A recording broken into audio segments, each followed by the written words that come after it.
just check if Yeah. All right. Rashi, just let me just put my phone on silent. I've started the recording, so we can go ahead. just give me a second. Just give me a second, all right? Before you come to our masterclass with Dr. Aneesh Sheth. So, round of applause. I know it's not possible from this situation, but we are doing our best. And it's lovely to have Dr. Aneesh Sheth with us. And let me give you a brief introduction and then we can move forward with our masterclass today. Dr. Aneesh Sheth is a skincare expert trained in pharmacy and formulation. After returning from the US, post finishing his Ph.D. in pharmacology from Cornell University, he realized the gap in research and products designed exclusively for Indian skin. This legacy of research on brown skin runs in his family for generations. Starting from the experience, research, and insights of his mother, Dr. Rekha Sheth, an internationally renowned cosmetic dermatologist and a trailblazer in this field. Dr. Anish's understanding of major differentiators and environmental damage factors, backed by extensive research and study, led to the genesis of Dr. Sheth's skincare brand, designed specially for Indian skin and Indian skin tone. So please help me welcome Dr. Anish again to the masterclass. And now we will have a brief introduction about the specific concerns that the Indian skin tone has by Dr. Anish. Anish, the floor is yours. Thanks, Mayuk. So I want to thank Foxy for organizing this. It's great to connect with our community. But just before I get started, I just want to get an idea of how many people have actually heard of the brand. If you could just put your palm in front of your screen, that would be great, just to get an idea. Great. So there's a good mix.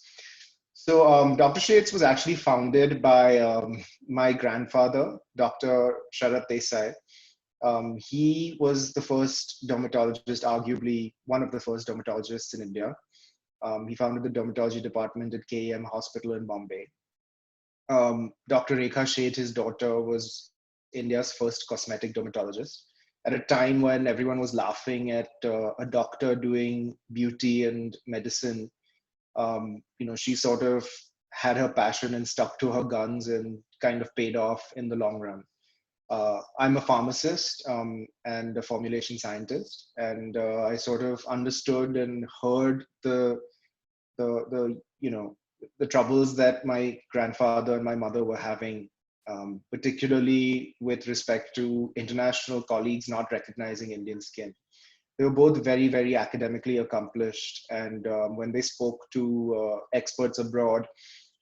So let me go back a little bit and start by telling you that a lot of cosmetic dermatology is based on dosed micro damage. Now, what that means is, like, if you go for a laser, for example, a laser, simple thing like a laser hair removal, what it will do, it will strike a ray of light with a specific frequency at the hair follicle and destroy it. Now, what happens with Caucasian skin is that there's a little bit of redness and then that subsides and dies down. Now, what happens with brown skin or skin of color is that it basically generates inflammation, which then leads to pigmentation. Now, we don't know that much about pigmentation, but we do know that it's a response in generation that comes as about to inflammation. So when you get hurt or injured or burnt, you end up getting pigmented. And this pigmentation, like your wound may heal, but your pigmentation stays for weeks. That's why a lot of us, when we get acne, the acne will heal, but the marks stay a lot longer than the actual pimple or cyst or zit. Now, that's one of the main differences. Another difference is that our environment is very, very different. So what happened was that, we have a very harsh environment. A lot of the studies that were conducted either in Europe or Korea or Japan or the US. And their environments are completely different to ours. They don't have as much dust. They don't have as much UV. They don't have as much pollution. So a lot of the inflammation that we get, a lot of the irritation that we get is also worsened by the environment. Now, when my mom would go abroad, and ask these doctors. And I'll go back to the hair removal example, the laser hair removal.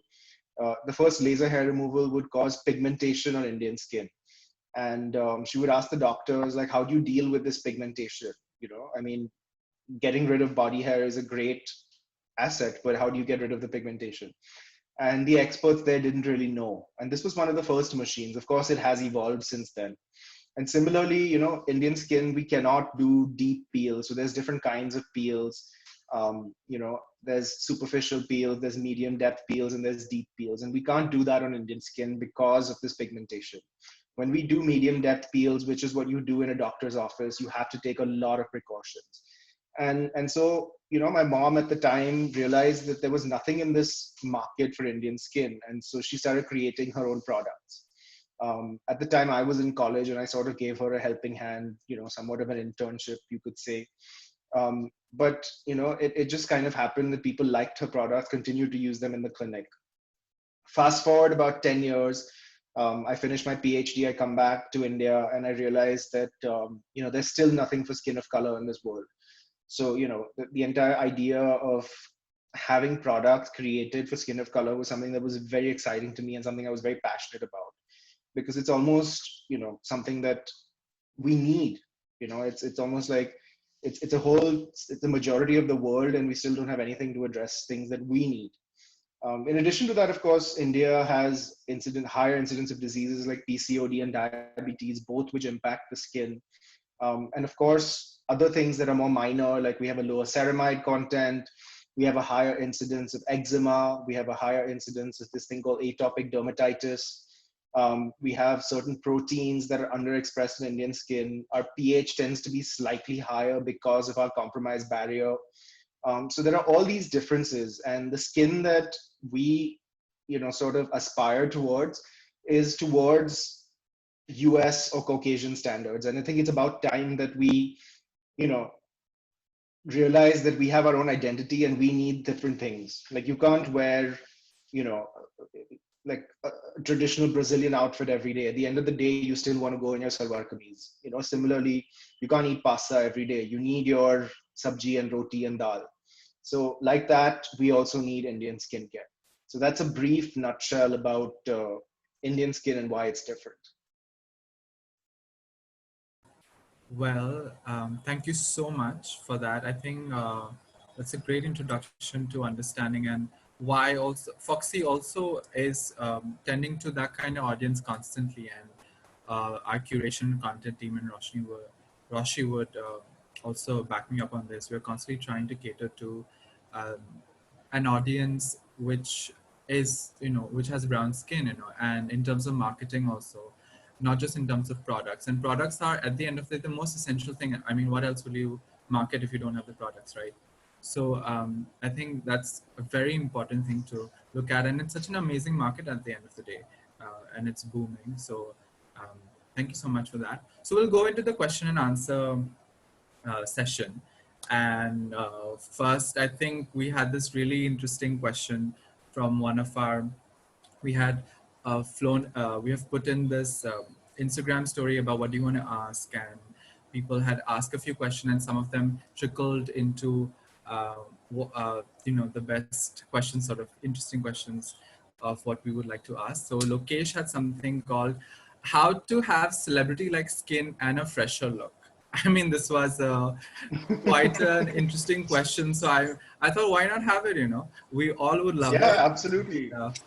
That's such a good start. So I'll give you a secret: how to have celebrity-like skin. Wear a lot of makeup. That's really easy.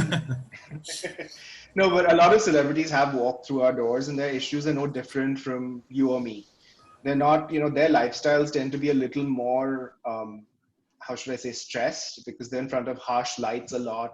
They don't tend to hydrate well, they don't tend to eat well. And so as a result, the smallest sort of irritation tends to manifest, and then they can't put makeup on, and so on and so forth. A lot of what you see on the camera, though, I will tell you, is not necessarily what they are like in real life. I think the good way to get, I'd say, glowing skin, or, so my mom always used to say that beauty is health made visible. So it's what's on your inside that counts as much as what's on your outside. If there's one piece of advice that I think you'll be unanimous amongst everyone, it's that wear sunscreen. That's the first thing I think you absolutely have to do. Start using a retinoid when you're in your 20s. If you're earlier on, if you have acne prone skin, that's a good time to start using a retinoid. And essentially eat healthy, exercise well. These are things that you definitely want to pay attention to. Absolutely. So we move on. Priya has a question, and go on, Priya. Yeah, hi sir. So my first question is like, is it like we have to like what products we should use for our skincare routine? Sure. So I think the simplest regimen, so you can do the Korean thing, which is like 10 steps, although I don't have the patience for that personally. But the simplest routine I always say is cleanse, correct, protect, or cleanse, correct, moisturize, protect. These are like the 4 steps that I think are really simple and easy to follow. Use a cleanser, one that's got a low pH, ideally something around pH 5. Like I said, our skin is not really, it tends to have a higher pH, so we want to bring it down to calm it down. In the correct, you kind of look at your individual skin concerns. If you have acne, you tend to use something like a BHA. If you have dull skin, you use something like an AHA. And then you find something that works for your correct. It may be 1 step, it may be 2 steps. Some people want to do 5 steps. That's totally fine, but just make sure you're not overdoing it, because it's like sugar. Too much or too little is a bad thing. You need the right amount. And the most important thing is Indian skin, people underestimate the need to be moisturized, and dry skin is the first sign of pigmentation. So I think it's important to make sure that you're hydrated, your skin is hydrated and moisturized at all times. This is good. This is important for our barrier. It's also important for general overall glow. So use something that has an anti-pigmentation agent like niacinamide, for example, is an all-rounder that works really beautifully. Kojic acid is another one. And of course, sunscreen. These are the 4 essential buckets that I would say your routine should involve. Okay. So like my next question will be like, do we need a separate kind of products for morning and evening? So it depends. There are some products that you prefer to use at night because they make your skin photosensitive, which means they're sensitive to the sun. So things like acids, things like retinoids, AHAs, BHAs, you want to use them at night. Things like vitamin C, you want to use them in the day because they supercharge your sunscreen. Vitamin C and sunscreen has been shown to, there's a lot of papers that show that it reduces the pollution related damage that it causes to your skin. So, in that sense, yes, but, otherwise you can use a vitamin C serum at night. There's no harm in doing that. You can use certain moisturizers day and night. There's no harm in doing that. The only thing you need to be careful about, like I said, are AHAs, BHAs, retinoids. All right. Thank you so much, Priya. So next we have a question by Shisha. Hello. My question is it advisable for the brides to start chemical exfoliation with a short span of time? So what's a short span of time? Like 2 weeks, 2 Around, months? yes, 2 weeks. So it depends on your skin type. Are you particularly acne prone? I have a dry skin type. So then there shouldn't be, do you have dry skin with acne or you have dry skin without acne? Dry skin without acne. So I think chemical exfoliation would do well on you. Just don't do all of it at once. Like I wouldn't definitely not use the ordinary AHA, BHA peel. You need to ease yourself into it. So start with a low acid strength. And, gradually you'll see actually 2 weeks is a good time for your skin to turn over. So it's actually a good time for you to start with your chemical exfoliation routine. Use something like, if you consider your skin sensitive, use something like lactic acid or use a lotion based peel because you have dry skin, and I think a lotion would work better than say a toner because it traps in the moisture and prevents any sort of irritation that you can have. So our daily peel, for example, is a really good product for dry skin. Also, what if the bride has an acne prone skin and there is just like 2 weeks to go for the wedding? So in that case, I would use a BHA, so that's salicylic acid, and I would use sulfur. These work really well on breakouts, both as a spot treatment as well as to clean out the pores. You know, you don't want to use something like an AHA or a retinoid, because what happens is that, you know, you have to think of your skin like kind of like a cake, and the top layer of the cake, which is the icing, is your dead skin. So what Yes. happens is that the acid will dissolve the dead skin, and whatever's at the bottom of the cake will start coming out. Come. So if you have oil, you know, or comedones that are in the bottom, they'll start coming up, and then you may get an initial purging, so to speak. Again, this depends entirely, doesn't happen to everybody, but it can happen. So I would Okay. recommend that if you have a big event, you rather not do it, like, you know, try it after the event when you're kind of at home or you're going to work and you have regular things. In the long term, it definitely helps, but Okay. you need to know your skin and you need to listen to your skin. I think that's the most important piece of advice that, you know, you can get. It's kind of like lifting weights. You know, your body knows when it's too heavy for you, and your body knows when it's too light for you. You know, a trainer won't be able to come to you and tell you, like, unless he's worked with you for a while, tell you that, you know, like, I think you should lift like 100 kilos, you know, like, that's something that you have to determine for yourself. Thank you. No problem. Right, thank you.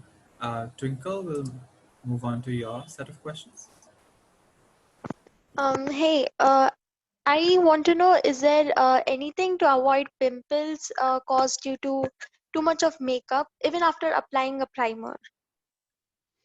So your primer isn't necessarily going to avoid giving you pimples. There's a couple of reasons Oh, why you can get pimples. A primer, what it does is essentially it smooths over the surface, but it doesn't really prevent things from getting, you know, your pores from getting clogged. What it Oh, does is it just adds a layer of silicone to kind of make your makeup seem even.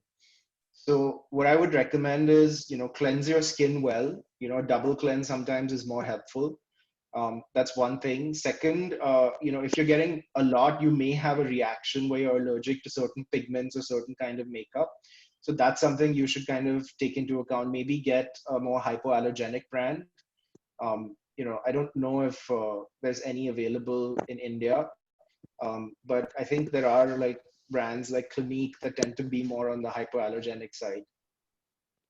okay. But other than that, I don't think there's anything per se that can, you know, it's an individual thing, because not everyone gets it unless they keep it on for a long time.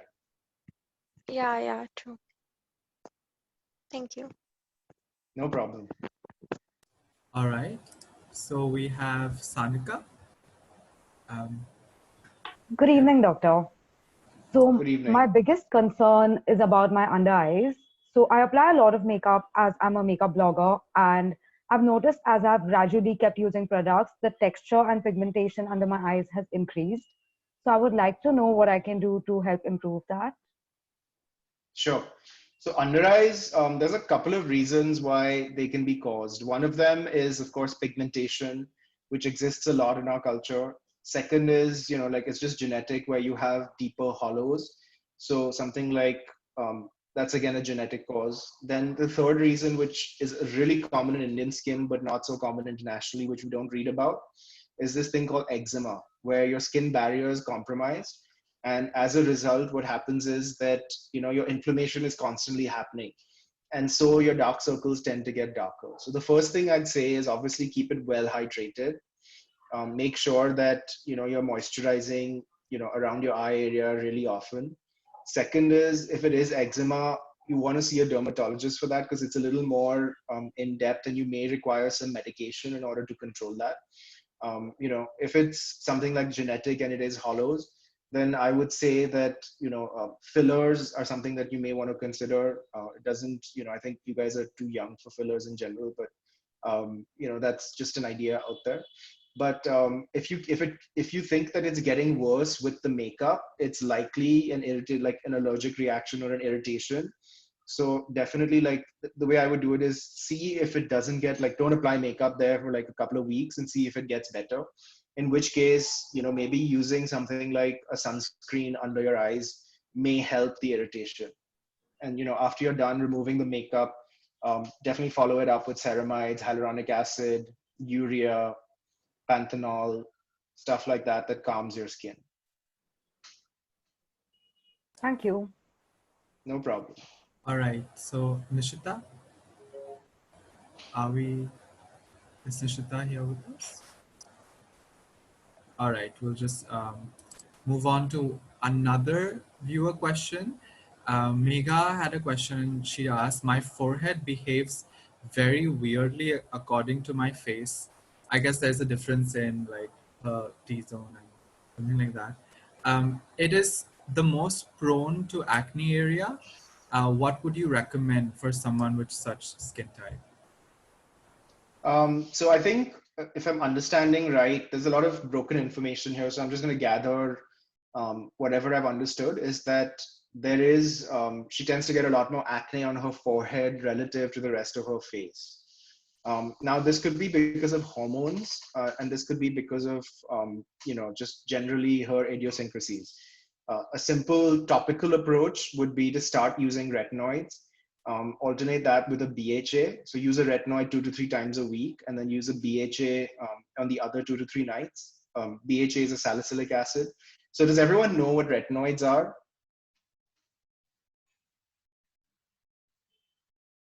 Okay, so let me explain it to you. I think there's a mixed response. So retinoids are vitamin A derivatives, and they're sort of like the gold standard of cosmetic dermatology.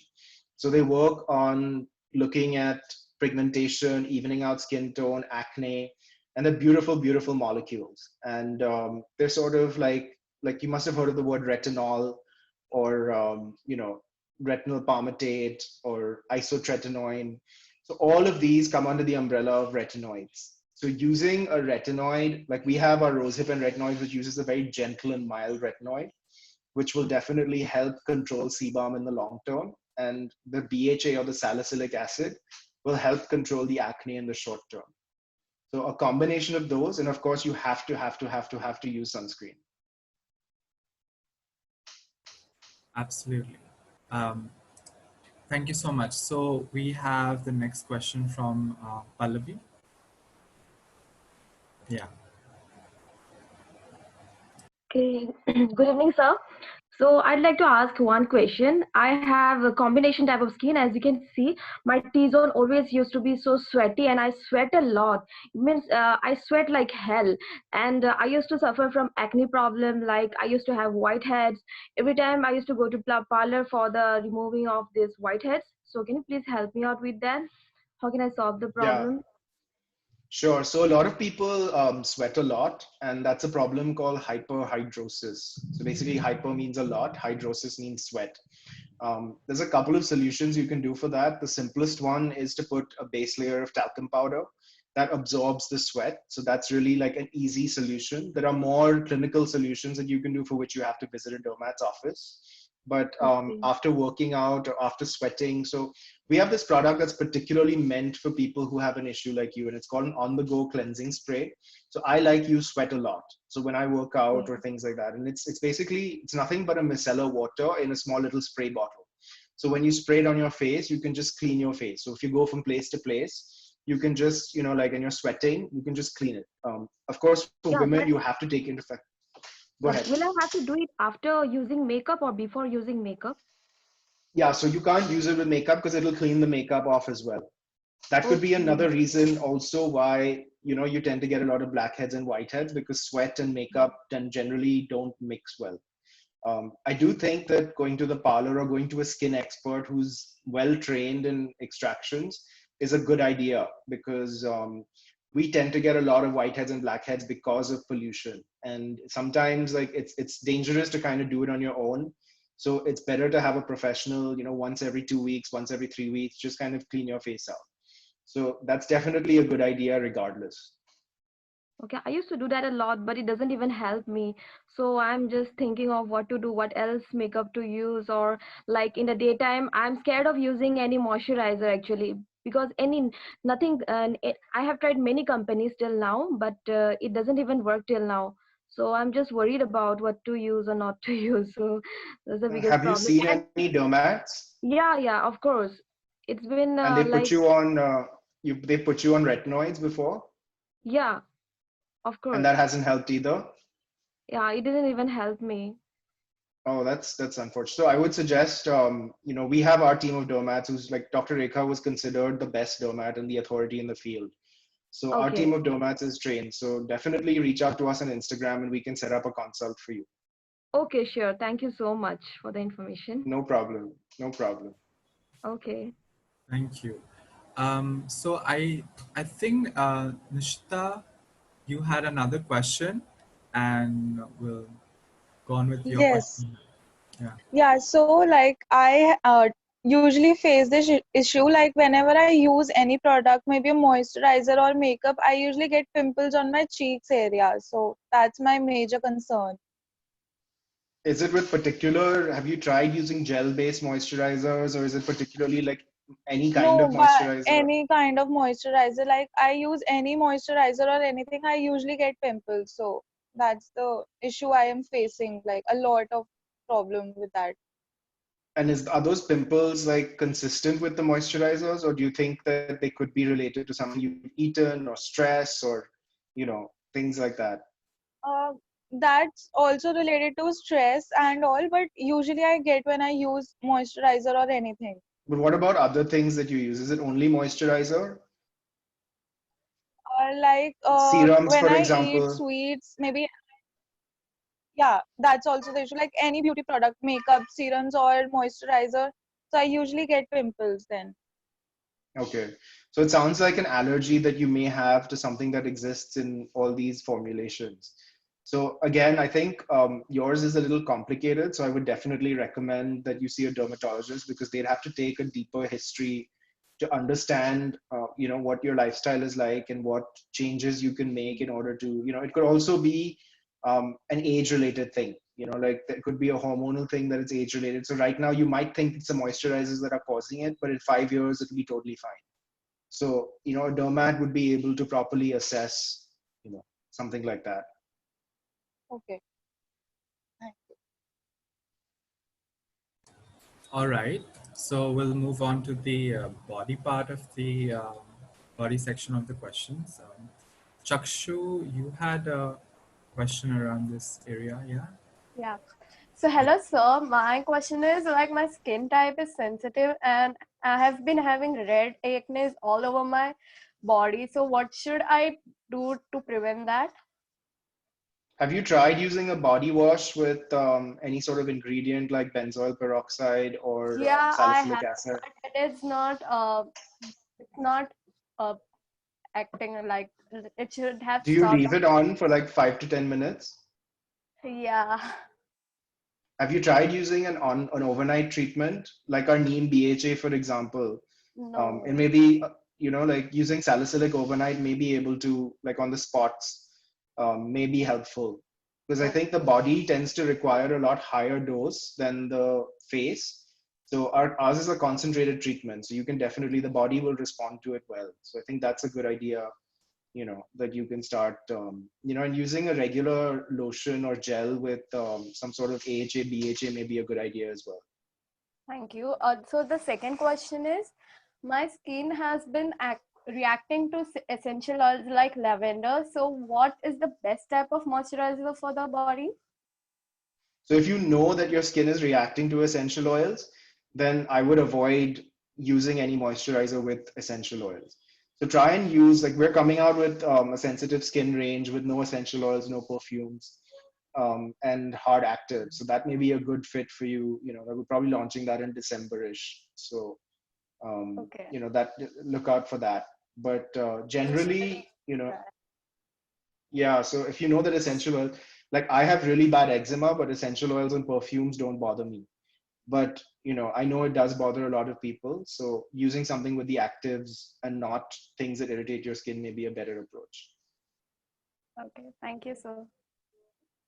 All right, we have another viewer question. This is from Ilakshi.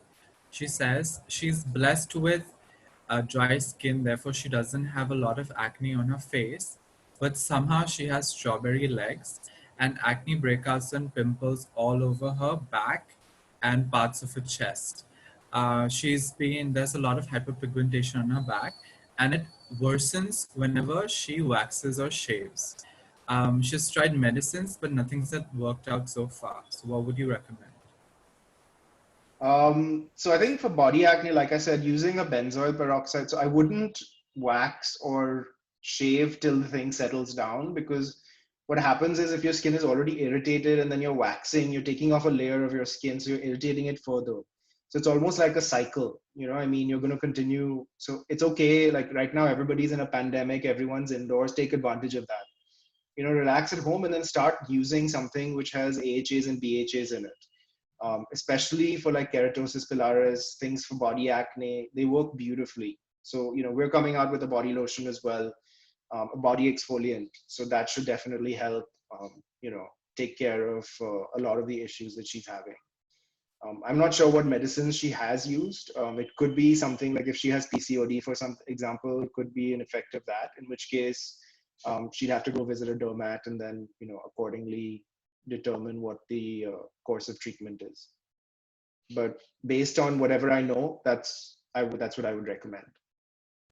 All right. So we're moving on to the next section, and Roshi would be taking over it. So Yeah. there you go. So our next section is on the ingredient side of the products, and the first That's my question. favorite. That's good to hear. And the first question is from Mansi. So Mansi, please go ahead. Hello everyone. So my question is, at what age should we start using the anti-aging cream?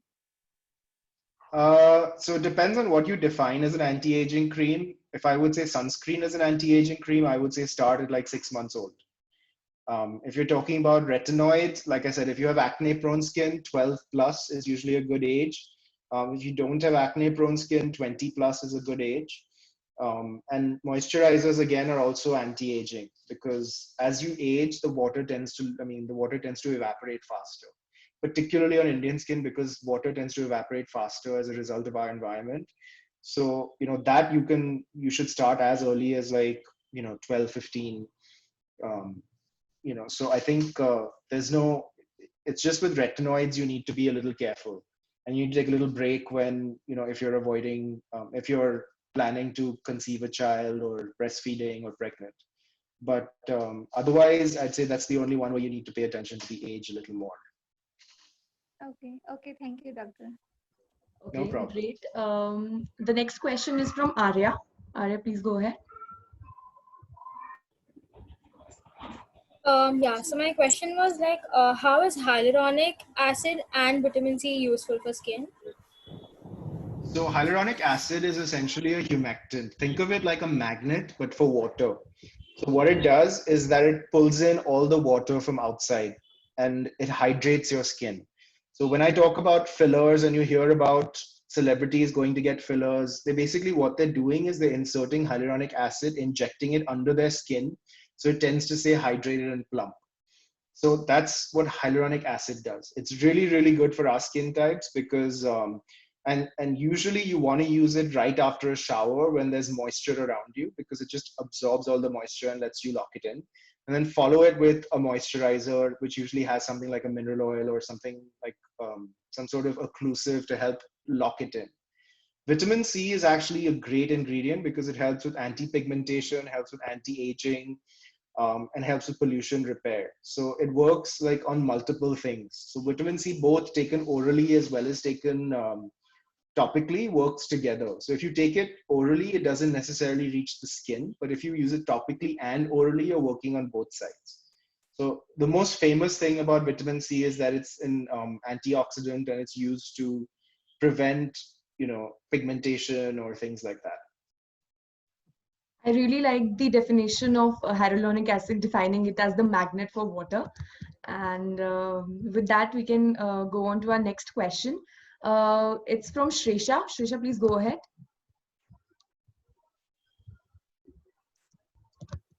So I would like to ask that, is it advisable to use guasa right after chemical exfoliation? So guasha, in my opinion, there's no real scientific data or evidence to suggest that it does anything positive or negative. Like I feel you can get the same thing by putting a stainless steel spoon in your fridge and then putting it on your face as well. So you want to use it after chemical exfoliation, by all means. Just make sure your guasha is not like, is well polished and it doesn't have like sharp edges. Um, you know, but for me, it's more a sensorial thing to make you feel better rather than have any sort of science or data behind it. Okay, so what should I use, like, so that the guasa like moves easily? What product can be used? So any moisturizer should be fine. You want to use squalane if you want to use a dry oil. Squalane is a really good oil. Our skin tends to oxidize a lot of the squalane that exists, which is why we tend to produce more sebum because of the pollution. So using squalane will help replenish that as well as make your guasha move smoothly. Okay, thank you. Okay, that's great. So next is from Twinkle. Twinkle, please go ahead. I wanted to know how many times are we supposed to exfoliate our skin in a week? So there are papers to suggest that even a low dose acid daily exfoliation is beneficial, but this is somewhere where you actually have to listen to your skin. I would say start by doing it twice a week and then you listen to your skin. But by twice a week, I don't mean like using anything more than 10% AHAs, and more than 5% glycolic acid, particularly because our skin barrier anyway is compromised. So I'd say that, maybe like start twice or thrice a week and then gradually build it up. And, don't use things like the ordinary more than once a month at most, that 30% AHA, BHA peel, because that's really, really dangerous. We're seeing a lot of damage as a result of that, so just be careful. Okay, thank you. Okay, moving on. Janvi, you have a question? Yeah. So my question is that why is it not advisable to use lemon onto your DIY facials or DIY masks? And also, why is it advisable to use orange peel powder or sweet lime peel powder more than their juice? Sure. So the main difference is that the pH tends to be very, very acidic for lime juice or any orange juice or any sort of citric juices. The peels tend to be a lot more buffered. They tend to be a lot higher pH, so they're much more mild on the skin. But again, it depends on what concentration you're using it at. So if I'm using like 1 drop of lemon peel in like 1 liter of water, it's not going to have that much of an effect because the pH has been diluted.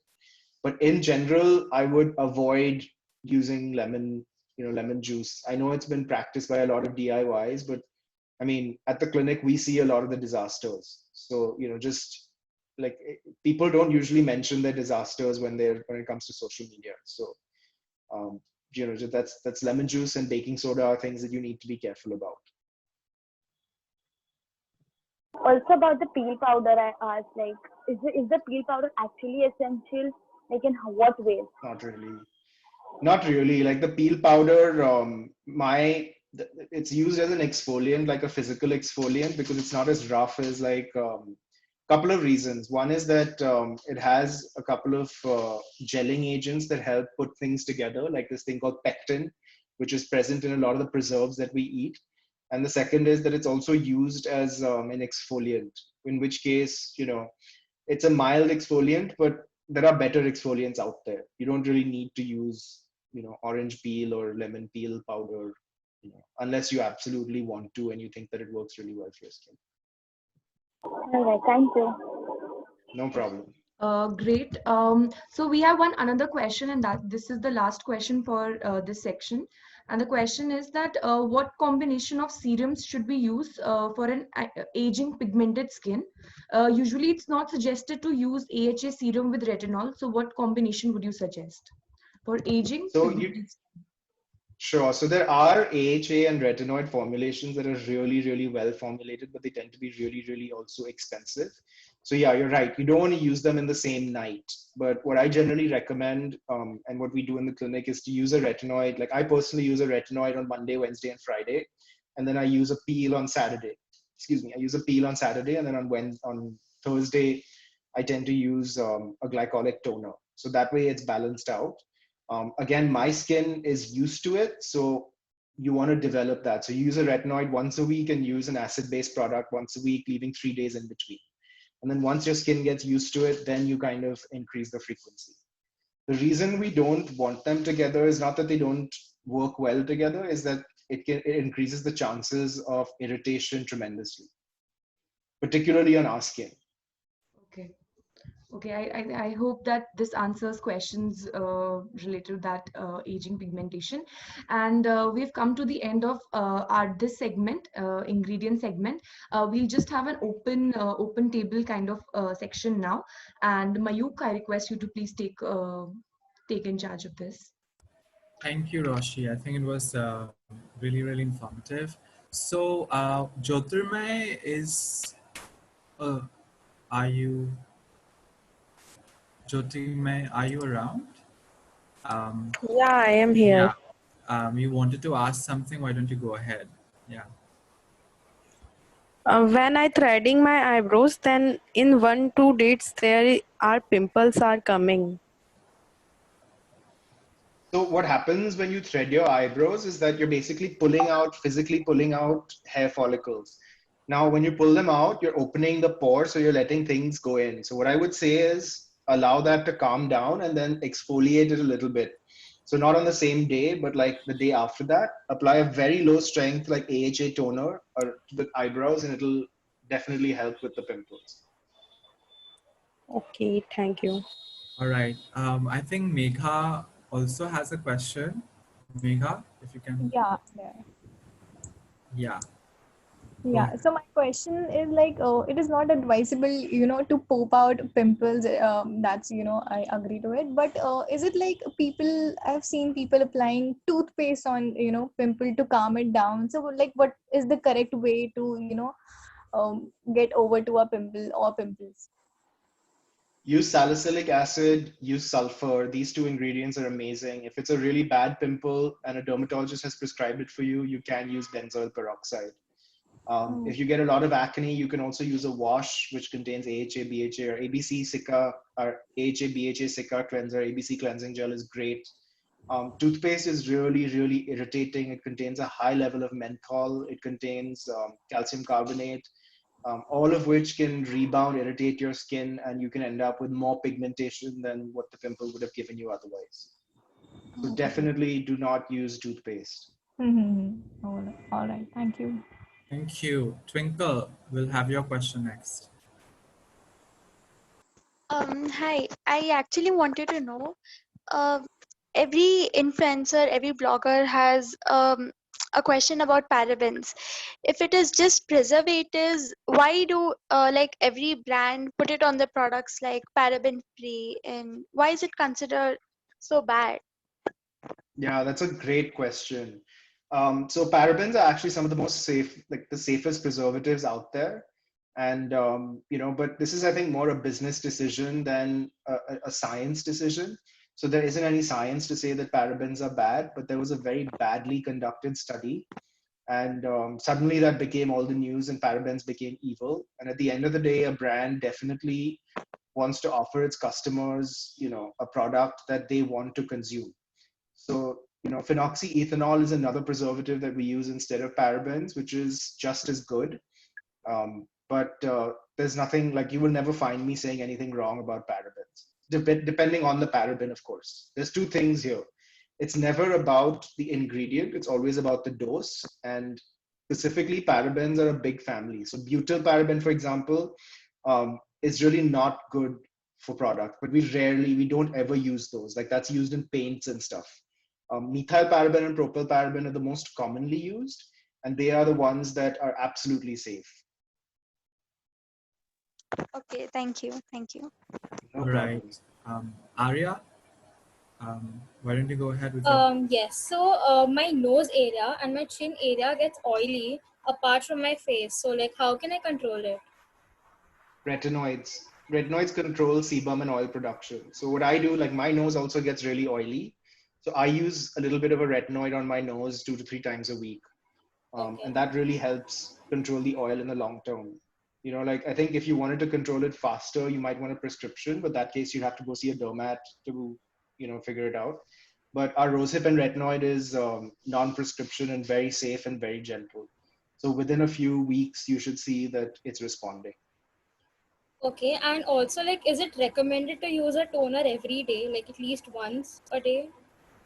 So the whole thing about cosmetic dermatology is that nothing is like forced. It's something that's all optional. So a toner helps. So there's a couple of reasons why you would use a toner.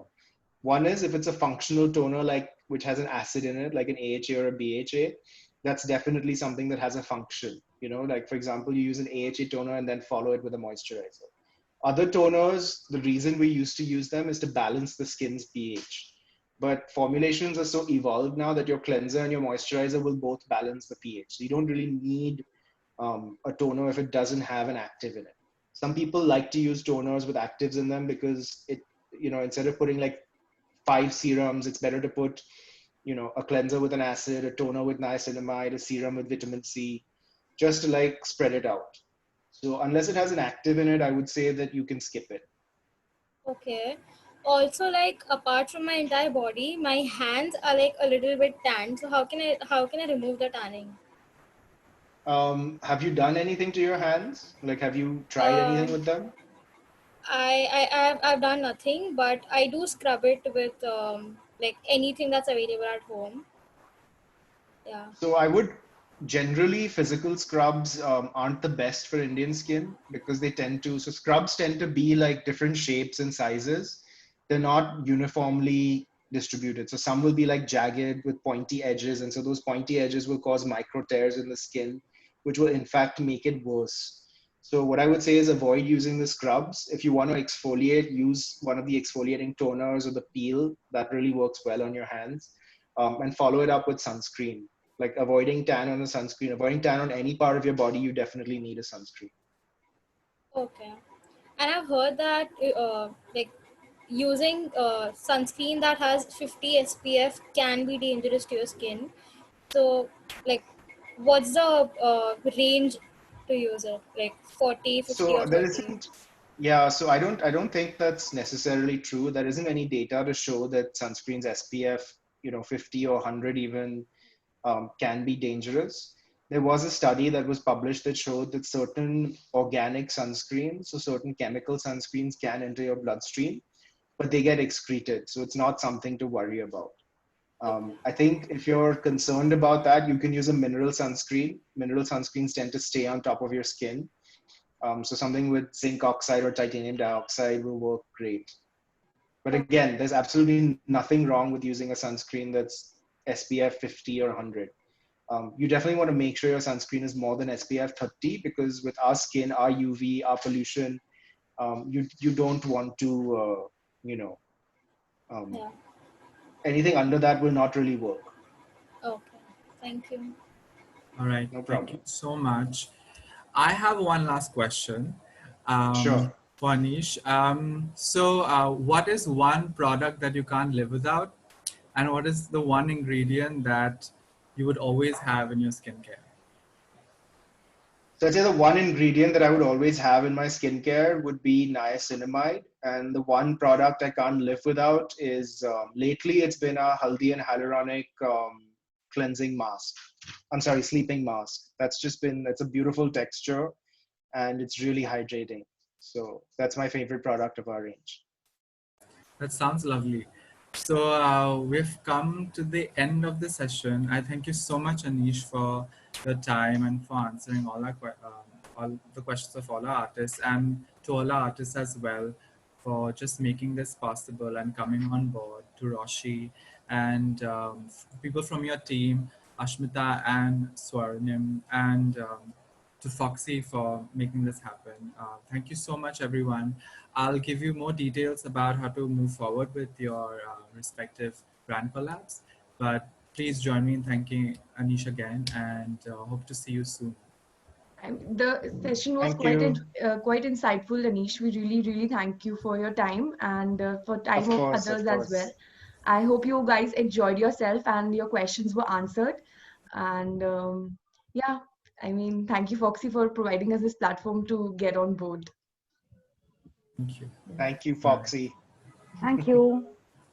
Thank you. All right. Okay, Thank you. Bye-bye. Bye. bye. Bye. Bye. Wait, You're on did mute. people leave? Okay, I will. I'm still Okay. here.